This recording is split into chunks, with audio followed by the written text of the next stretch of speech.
এখানে ঘুমাচ্ছিস? তাড়াতাড়ি ঘুম থেকে ওঠ। অনেকদিন ধরে তো অনেক জায়গায় ঘোরাঘুরি করলি, একটা কাজ তো জোগাড় করতে পারলি না। যা তাড়াতাড়ি ব্যাগ গুছিয়ে নিয়ে মামা বাড়ি চলে যা।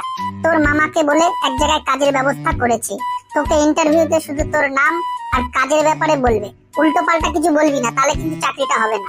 আচ্ছা মা, তুমি কোনো চিন্তা করো না, এবার আমি এই চাকরিটা পাবোই পাবো। স্যার, আমি কি ভেতরে আসতে পারি? হ্যাঁ, আসুন আসুন। Thank you sir. ও বাবা, এ তো দেখছি পুরো দাঁত খেলা নেই। তা তোমার নাম কি বাবা, আর কিসের জন্যই বা এসেছো?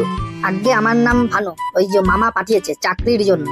ও আচ্ছা আচ্ছা, তা তুমি যুদ্ধে যেতে রাজি আছো তো? আগে হ্যাঁ। বাংলার বাইরে যেতে রাজি আছো তো? আগে হ্যাঁ। ভারতবর্ষের বাইরে পাঠালে যেতে রাজি আছো তো? চাকরির জন্য পৃথিবীর যে কোনো জায়গায় যেতে আমি রাজি আছি। বেশ বেশ, তাহলে তোমাকে মিলিটারিতেই ভর্তির ব্যবস্থা করে দিচ্ছি। তবে যুদ্ধে যেতে আমার দুটো কথা আছে। কি কথা? ধরুন যুদ্ধে আমি মারা গেলাম, বিদেশে মরলে কোনো কথা নাই, কিন্তু নিজের দেশে মরলে দুইখান কথা আছে। নিজের দেশেই মরবে?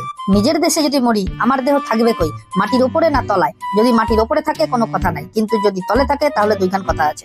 মাটির তলেই থাকবে? সেই মাটি যে চাষ হবে, লাঙল দিয়ে হবে না ট্রাক্টর দিয়ে হবে? যদি লাঙল দিয়ে হয় কোনো কথা নাই, কিন্তু যদি ট্রাক্টর দিয়ে হয় তাহলে দুইখান কথা আছে। ট্রাক্টর দিয়েই হবে? ট্রাক্টর দিয়ে চাষ হলে তো আমার কঙ্কাল উঠে আসবে। সেই কঙ্কাল পাঠানো হবে কোথায়, ফার্টিলাইজারে না কাগজের কলে? যদি ফার্টিলাইজারে পাঠানো হয় কোনো কথা নাই, কিন্তু যদি কাগজের কলে পাঠানো হয় তাহলে দুইখান কথা আছে।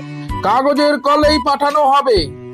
আচ্ছা বেশ, সেই কাগজ দিয়া মানে আমার হাড়ের গুঁড়া দিয়া যে কাগজ তৈরি হবে, সেই কাগজ দিয়া কি পেপার তৈরি হবে, রাইটিং পেপার না টিস্যু পেপার? যদি রাইটিং পেপার তৈরি হয় কোনো কথা নাই, কিন্তু টিস্যু পেপার তৈরি হলে দুইখান কথা আছে।